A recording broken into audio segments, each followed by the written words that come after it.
বারিকা টিলা, জাদুকাটা নদীর তীর।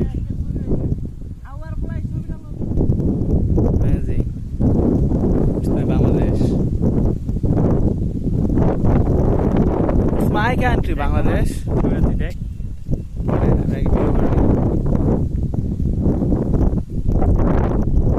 ছবিটা দেখ।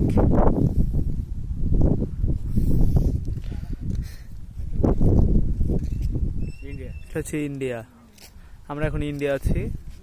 This is India. নো, এটা ইন্ডিয়া না, এটা Bangladesh. This is India. India কুত্তার বাচ্চারা আমাদের এখানে ছবিটা দেখ না।